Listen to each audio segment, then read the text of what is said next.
Hey everybody, welcome back to my channel. Chloe here. We're going to be taking a look at Rose Arcana's The Radiance. Rose Arcana, the developer of the game, they reached out to me and they let me know about their game. They wanted me to cover it for the channel. Same as I usually do with like a lot of the games on the channel. I tend to not look at it first. I am so bright. I am so sorry. I look super greasy today, and for that I apologize.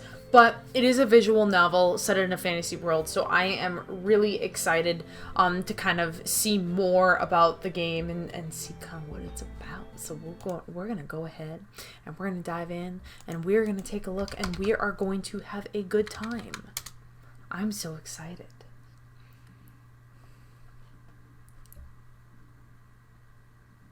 Hello, sir? Oh wait, it's loading. I'm so stupid.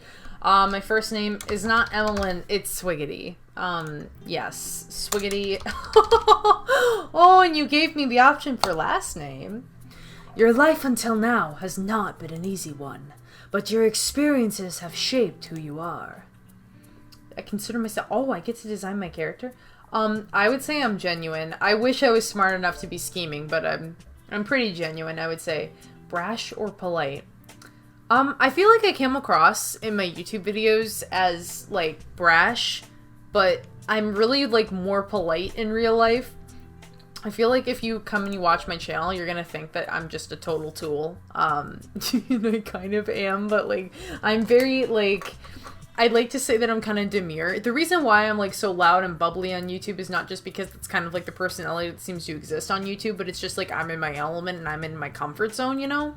But in real life, when I have to face reality, oh boy, do I consider myself, endlessly cautious.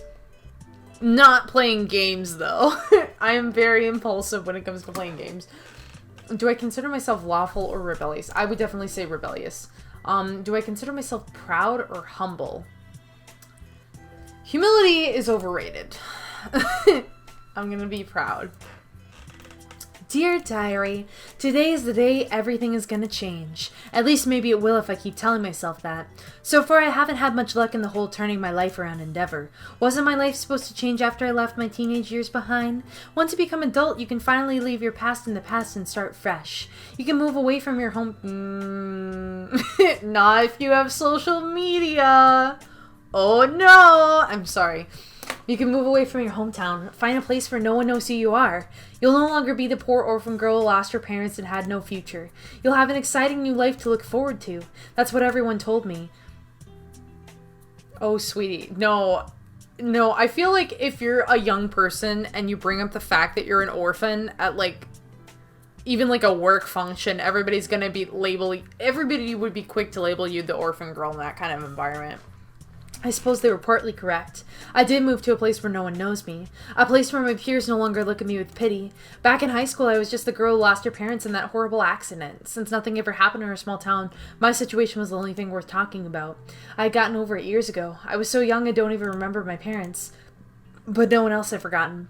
Most of the time, the kids in my class wouldn't even need to say anything. They'd just stare at me and I would loudly ask what they're staring at. This would usually draw the attention of everyone in the class and leave the watcher more embarrassed than me. Goal.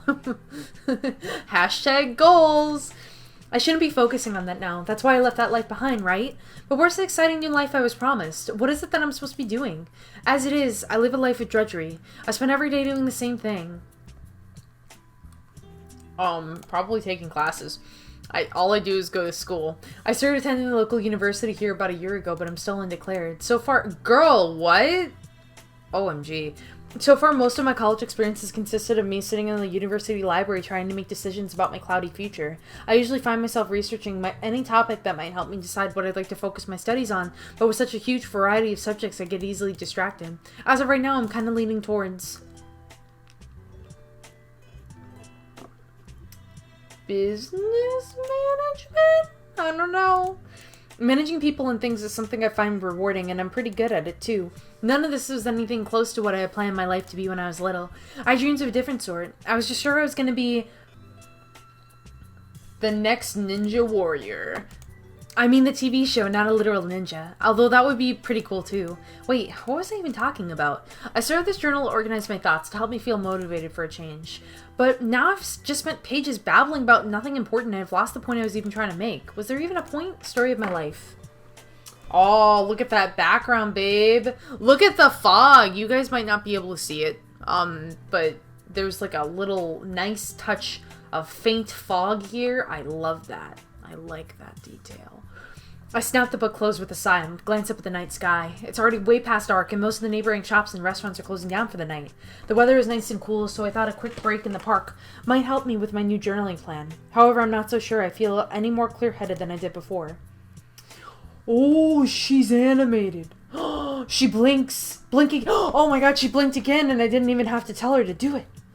Just another waste of my time. I should really head home. As I walk through the empty streets, oh, look at the dust particles, the dust effects. Look at the flickering of the street lights, sir. Good sir. As I walk through the empty streets, I find myself mindlessly staring at my reflection in the darkened windows, which is why I nearly trip head over heels over a darkened shape directly in my path. What is it? A bag of garbage? My eyes focus on the shape in front of me and I let out a gasp. It's a person! Without thinking, I bend down and reach my hands out toward the figure lying on the sidewalk. Are they dead? As soon as my outstretched fingers make contact, the figure groans and rolls over, allowing me to see the face. It's a young woman, although I see no blood or visible wounds, she does not look good. Are you okay? Well, that's a stupid question. It's obvious that she's not okay. The woman's eyes are still closed, but I can see that she's breathing. Look at that, she's breathing. I look helplessly around me for someone that might be able to call for help. It's well past midnight on a weekday. The streets are completely deserted. Girl, this is how you would get trafficked. I'm not even kidding. Like, please don't go out at night. I know that it sucks that we can't do those things. Please, for your own safety and for the sake of my heart and my sanity, please, if you're a young lady, or a non-binary or queer person for that matter, I don't think it's very safe to be out late at night, especially alone. Please don't do that. You never know. You know, you never know. And I wish that the world was a more safer place, and I wish that, like, you know, we could blame people that would perpetuate violence more, and I certainly would want that.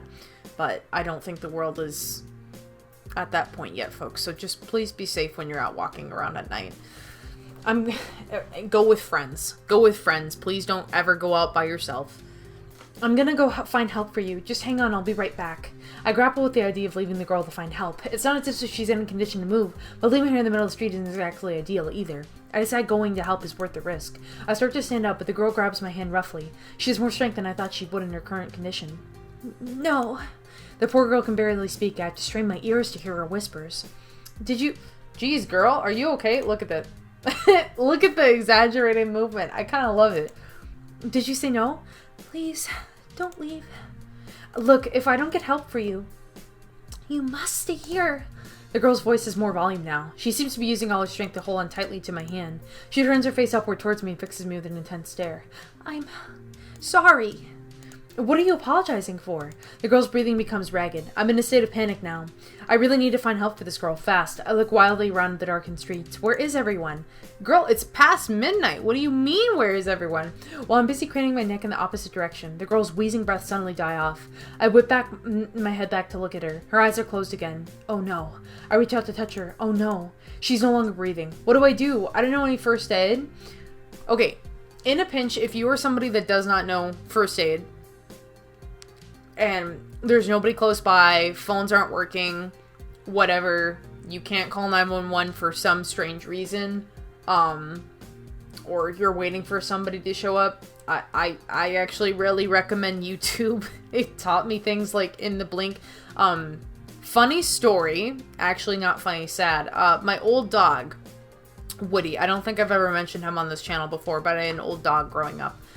He was a Brittany Spaniel Jack Russell Terrier. His name was Woody. He was just a lovely dog. May he rest in peace. But towards the end of his life, he got a disease called Cushing's, which made him, like, uncontrollably hungry and, like, bloated and all kinds of things. So when you would give him, like, a bone to chew on, he'd end up, like, swallowing the thing whole. And there were times where he would end up choking. So there was one time... He swallowed this entire ass, like the end of a bone, you know, like the curved end of a bone. He swallowed the whole thing and he's like, you know, and we didn't know what to do. So we're standing there and our dog is like choking. He can't breathe. And, you know, so I was like 12. No, I was not 12 at the time. I was definitely older than that. I was like maybe 14, 15. But I ended up grabbing the computer and Googling how to save a choking dog. And that's how we learned about the Heimlich maneuver for the dog, which requires you to hold them upside down by their legs, like shake them. It's super traumatic for the animal. I mean, my God. But we had to do that to him like a couple times just because when they have Cushing's, like, dogs can't really control their appetite and they're, you know, they lose that common sense. So, we did that a couple times. We had to do that a couple times for him. But long story short is if you don't know how to do something and it's an emergency level situation and you can't get in hold with an emergency responder for some reason, try YouTube. Try it. Just try to see what you can do to save somebody. What do? I don't know any first aid. Someone has to be nearby. My vision seems to darken. Now is not the time to panic and pass out. What is wrong with me? I'm suddenly surrounded by darkness, but I don't feel lightheaded.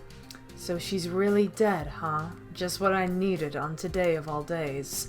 Where did that voice come from? Why is it so dark? Ooh, she hot though. Oh, she hot though. Okay, I'm so sorry. That's very inappropriate. There's a deadly woman walking towards my way, and I'm like, hey! Hey! Oh God, this is why women won't date me. A glowing light seems to follow her, but I can't pinpoint the source.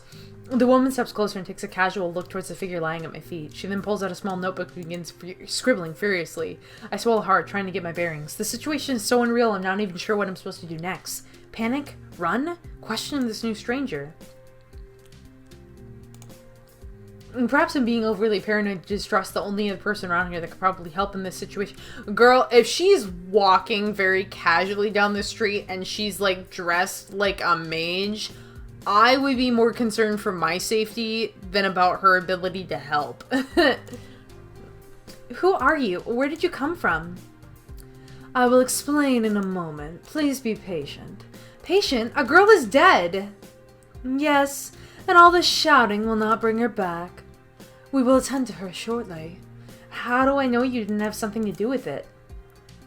Don't be ridiculous. I'm here to help you. Now please, give me a moment. She turns her back to me completely and continues to scribble in her notebook. Lady, this is stone cold. Oh my God. We have very limited time, so please listen carefully. The keepers will be here shortly, and you certainly do not want to be here when that happens. My name is Samia. I'm the High Secretary to the head of the Council of Radiance. And this girl right here, she's the Oracle for the Council of Radiance. Well, she was the Oracle, but as you can see, she is no longer. The important issue now is that the Oracle will need to be replaced, which is why we've got to get you to Sarenvale now. I'm sorry, what? I'm sorry, what do I have to do with this? What does any of this have to do with me? Hello? Are you paying attention? I said the Oracle is going to have to be replaced now. Ma'am? That means it's you. You are the replacement. What? It's simple radiant law. For the last to behold the Oracle shall be imbued with her spirit, and thus her power. That sounds fake, but okay. I'll accept that. That means the one who witnesses the Oracle's death becomes the new Oracle. Obviously. Okay. What about the girl? What about her? But this girl is dead. We can't just leave her here. There's nothing you can do for her now. Someone from the council will be along shortly to collect the body. We have more important things to worry about. God, I love the painting on the characters' faces and everything. The body movements are just a tad exaggerated. I would try to maybe like reduce them and make them a little bit smoother, but otherwise it's like just gorgeous artwork. The only thing you need to concern yourself now is getting to Sarenvale to complete the power transfer. Power transfer? Didn't we already go over this? That was the former Oracle. She has perished and you witnessed her final moments. By radiant law, the one who witnesses the Oracle's death becomes... Okay, I know. No more questions. Can we move on? We are in a bit of a hurry. In a hurry to do what? To get you to Sarenvale to begin your training. You may have received the Oracle's powers, but that doesn't mean you can use them effectively on your own. You'll have to be trained and tested. But I don't have powers. Not yet, perhaps. It takes some time for the power transfer to take place. Even then, you won't have quite full control over the gifts. That's why you need training. It's really very inconvenient, the Council having to do without an Oracle for so long, but this sort of thing doesn't happen very often. Once in a few hundred years, in fact. What if I refuse? Refuse? Well, it's never happened before, but I dare say a refusal would force the Council to remove your memories completely. What? You can do that? Of course. We can't have you running around talking about us to the other humans. The Council will simply remove the memories of what you've seen here, and hopefully you won't lose much more. What do you mean by that? Memory magic is imprecise, so there's no guarantee how much of it you'll lose. Could be a few hours or a few years. Are you ready to go now? We must press on. Okay, let's go. Yes, I'm ready. Where are we going? To Sarenvale Academy. That's where you'll complete your training. You should feel pretty lucky. It's the best university around. Only the very rich or very talented elite get to attend. So you're fortunate the Council will only allow their future Oracle to be trained by the best. I'm sorry, what, ma'am? How far away is this academy? We're already here. Ma'am? Oh, that was a really cool fact. Let's do that. Let's do that one more time. Let's witness one more time for good measure. That's very pretty. That's a very nice transition. This is Professor Balin's office. Looks like he isn't in right now. Unfortunately, I do not have any more time to waste here, so I'm afraid you're on your own. Wait, you're just gonna leave me here? Just have a seat. I'm sure the headmaster will be along shortly. He's anticipating your arrival. Oh, and don't touch anything. She's gone. And we're sitting and we're waiting for that headmaster to show up. I'm not reading all this, folks. I have a lot of recording to do tonight, quite frankly. And my voice will throw. That is an Oculus, one of a few dozen in existence, actually. Oh my, he kind of attractive in a John Stamos kind of way. Are you the headmaster? That is correct. You can call me Professor Balin. You must be Miss Swoogity. Judging by the look in your eyes, you've been through a lot in the past few hours, but there's no need to worry. I'll be helping you adjust to your new situation. I'm sorry to keep you waiting, but it seems you've kept yourself entertained in my absence. What did you say it was called? An Oculus, also sometimes known as a magic mirror in the old human legends. Was it dangerous? Not necessarily. It's not as black and white as the human stories have made them out to be. The Oculus is the home to a special race of radiant called the Oculi. They are known for their powerful psychic abilities, very much like an oracle, in fact. But while an oracle sees the future, an Oculi only sees the present. I suppose that is why the legends are true. People can gaze into the mirror to ask the Oculi to bestow their visions upon them. However, Oculi do not remain imprisoned in their mirrors forever. What happens to them? I know what you're thinking, Miss Swoogity, but the Oculi are not inherently evil. They're simply born in the space between our world and the next, and only exit their homes when the will deems it necessary. Just when I thought this couldn't get any weirder, now there's something called the will? Oh, I'm sure you'll be learning about things much stranger in the days to come. The will is just a fancy name for the force that keeps the balance in our universe. Without the will, the magic of the radiant would collapse upon itself. You will learn about these things in due time. That's why you're here, after all. What happens when an Oculi, comes out of the mirror? That question you might want to save for someone more suited to answer properly. There is an Oculi at this school. There's a mirror person at this school? Indeed there is. I'm sure you will meet him in time. However, as most things are around here, it's better that you learn with your own eyes. Now I'm afraid we must get down to business. I trust your journey here was a painless one.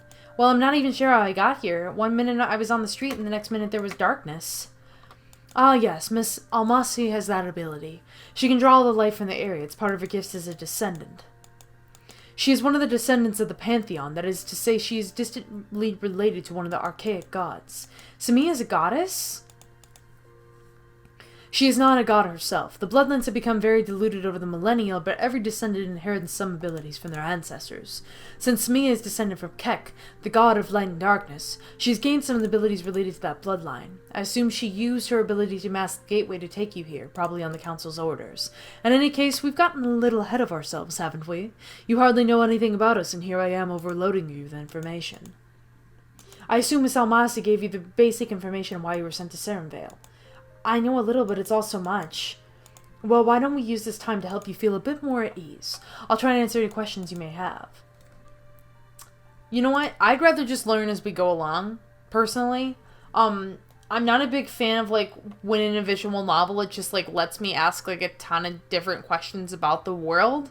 And I actually kind of encourage players of visual novels to not do that. I know that you can learn more about the world, but I feel the mark of a good visual novel is one where maybe you don't know everything about how the world works up front, but regardless of kind of that, you have this suspension of disbelief that kind of keeps you moving forward in the story. I don't like to be info dumped, essentially, or fed like a ton of exposition just through choices. I prefer to figure out the world as I go along, especially because typically what happens in visual novels is that the characters are kind of like, they reach this point where they're like, oh, you know, you tell them something and then they ask about it again later, so they'll catch you up regardless, you know?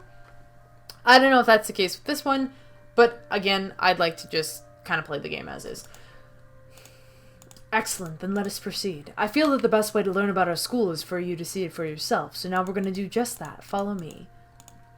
See? There we go, guys. There we go. Aren't you glad I skipped that dialogue? It's beautiful, though. Look at that. Look at the light effects. Professor Balin seems unconcerned. Okay, so there's like a ton of students. Good afternoon, Professor Balin. We'll be heading upstairs, which is where the majority of classes will take place. This is the 5th floor, and this is where your specialty classes will be held. Nice. Nice. This is the Azurite Lecture Hall and Practice Room.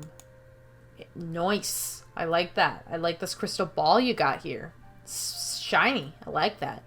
Every student is put into a special class determined by the type of ability they have. This is so that they are able to practice with other students with similar abilities. Your abilities stem from the mind, so you're in the Azurite class. What are the other classes? Well, let's see. Jadeite are students with elemental abilities, and Rhodolite is for students with physical abilities. And then there's Lowlight, which is, well, they're more difficult to classify. Lowlight? No, that's fine. You don't have to explain that one to me. Why is that? We refer to the Lowlight abilities arcane abilities, which means the source of their magic is either unknown or comes from multiple sources. Some of the most unique and exciting abilities come from the Lowlight class. Interesting. You'll be taking most of your Azurite classes with me when my headmaster duties allow. You teach classes too? That's right, I was head of the Azurite house before I accepted the headmaster position. But my greatest joy is helping other students learn more about what they can do. I couldn't bear to give that up. Does that mean you're also psychic? No, the spectrum of mental magic is quite broad. My abilities are not precognitive like yours. In fact, you may have heard of my people. I am one of the Siren. Like the beautiful mermaids that lure sailors to their deaths. I can see you follow the human stories quite well. You may have heard the human tales about mysterious maidens who live in the sea and trap the unwitting sailors. However, those tales are mostly false. You see, my kind used to be sailors themselves in the days when Radiants and humans lived amongst each other. Our gifts lie in song. We are able to manipulate the emotions of others with our voices. That is, of course, where the term siren song comes from. And while a siren could use their song to lure the innocent to their deaths, it is not in our inherent nature to do so. Interesting. Those students downstairs, you made them all smiley. Yes, I simply used my ability to put them in a better mood. This helps them go differences quicker than they would have otherwise. People tend to let their emotions flare up and then they act on impulse. If those two had really wanted to fight, my small emotional push would not have stopped them. My abilities can be strong, but I do not use them in such a way as to inhibit free will. Interesting. Okay, so we're in the dorms now. Each room houses 2 students, but the bathroom is shared between 4, one between each pair of rooms. Oh my gosh. That's awful. Is this my room? It is. Doesn't seem like anyone is home. Oh, it's pretty at least. These are your belongings. We had them delivered right before you arrived. What? But how? Better than you not ask too many questions right away, Miss Swoogity. I hate to give you too much to process on the first day. Don't worry, Miss Swoogity. You'll get in the swing of things soon enough. It's perfectly natural to feel overwhelmed right now. You'll be adjusted properly in no time, you'll see. You'll be meeting your roommate later this evening. Classes are in session, after all. That was a very quick version of the tour. There's so much more to see at Sarenvale, but we find it best to let students discover its secrets more organically. Now how about I leave you to get settled? Thanks for the tour. Feel free to stop by my office anytime you have questions. For now, get some rest and take a moment to read through your welcome pack. It has everything you need to know to get ready for classes. See you tomorrow, Miss Swoogity.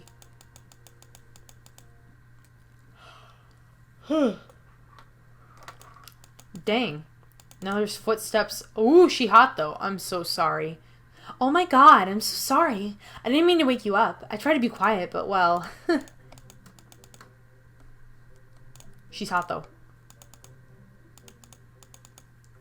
It's okay, I was just dozing a little. You're Swiggity, right? My new roomie? That's right. It seems everyone knows who I am, but I'm still completely in the dark.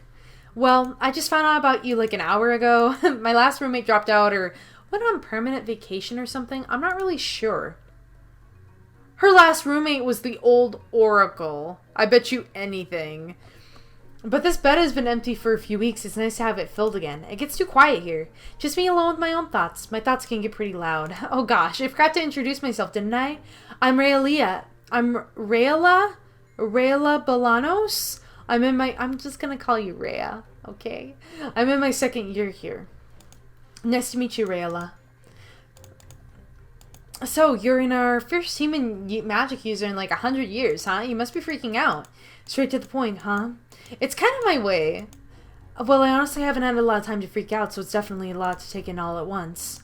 No kidding. I heard they just picked you up earlier today, but there's no freaking out necessary. You've got me to help you adjust. I'll be like your advisor. I've always wanted to have a greater purpose. Well, thanks. I'll take any help I can get. So, what are you? Oh god, that sounded really rude, didn't it? If I were the type to be offended, which luckily for most of the people in this school, I'm not, that might be a rude question. But I don't mind. It's understandable that you'd be curious. From what I've heard, humans hardly know anything about us rads anymore. Rads? Short for radiance. That's just what some of us say. I'm a dryad, a nature guardian, you know? Oh, wow, a real dryad? That's amazing. Oh, don't get that excited. It's not that cool, trust me. My magic is mostly tied to plants, you know, talking to plants, making things grow, stuff like that. Well, it sounds cool to me. If I wanted to run a botanical gardens, maybe, but I plans much greater than that. I just need to figure out what those plans actually are. I love how she's like bragging about how she's like, I have bigger plans, but also I don't know what they are though. Anyways, you were slightly correct. You probably shouldn't go around asking people what they are unless you want to drive everyone away. I guess you could say it's an impolite question to ask in our culture. If someone trusts you enough, they'll tell you on their own. Fortunately, most people in the school are an open book. You want to know? Ask me. I don't mind being impolite. Did you want to get your class schedule yet? I want to see if we have any classes together. I don't know, lady. Let me see. Oh, we have Radiant History together. It's a beginner course, but I have so many impossible classes this year that I chose it so I can have a little breather. Of course, you got your specialty class on Friday. Specialties are always on Fridays. That's psionics in your case. Mine is elementalism. They think we should learn about all the elements and not just our own, but you won't have to worry so much about that. I wonder which electives they gave you to choose from. Oh, you've got some interesting choices. How do the electives work? Sarenville's elective system is pretty cool. After you're done with your standard schedule classes, you can attend any elective you want. You've just got to sign up for the class at the beginning of the week. You can take the same elective every day or switch it up. It really just depends which skills you want to focus on. There are no elective classes offered on Wednesday because that's club activity day. You'll get to pick your club in the next couple days. And that's it. Does it all make sense? Let's just say I'll figure it out as I go. That's a great life philosophy. We'll have chit-chat for one night. I should probably get to bed. I have to be up at dawn for nature communion. And you probably want to be rested for your big first day. You're starting classes tomorrow, right? Oh, man. I just hope I can sleep. Ooh. Okay. Oh. Oh. What is happening? Oh, my God. Hello? What was that about? What was that? Was I dreaming? Oh, my gosh. That's so weird. Okay, so this is the first day of classes, but unfortunately, I have to bring this episode to a... I don't know if that's quick saving, but I have to bring this episode of the, Oh, it's not quick saving, you little...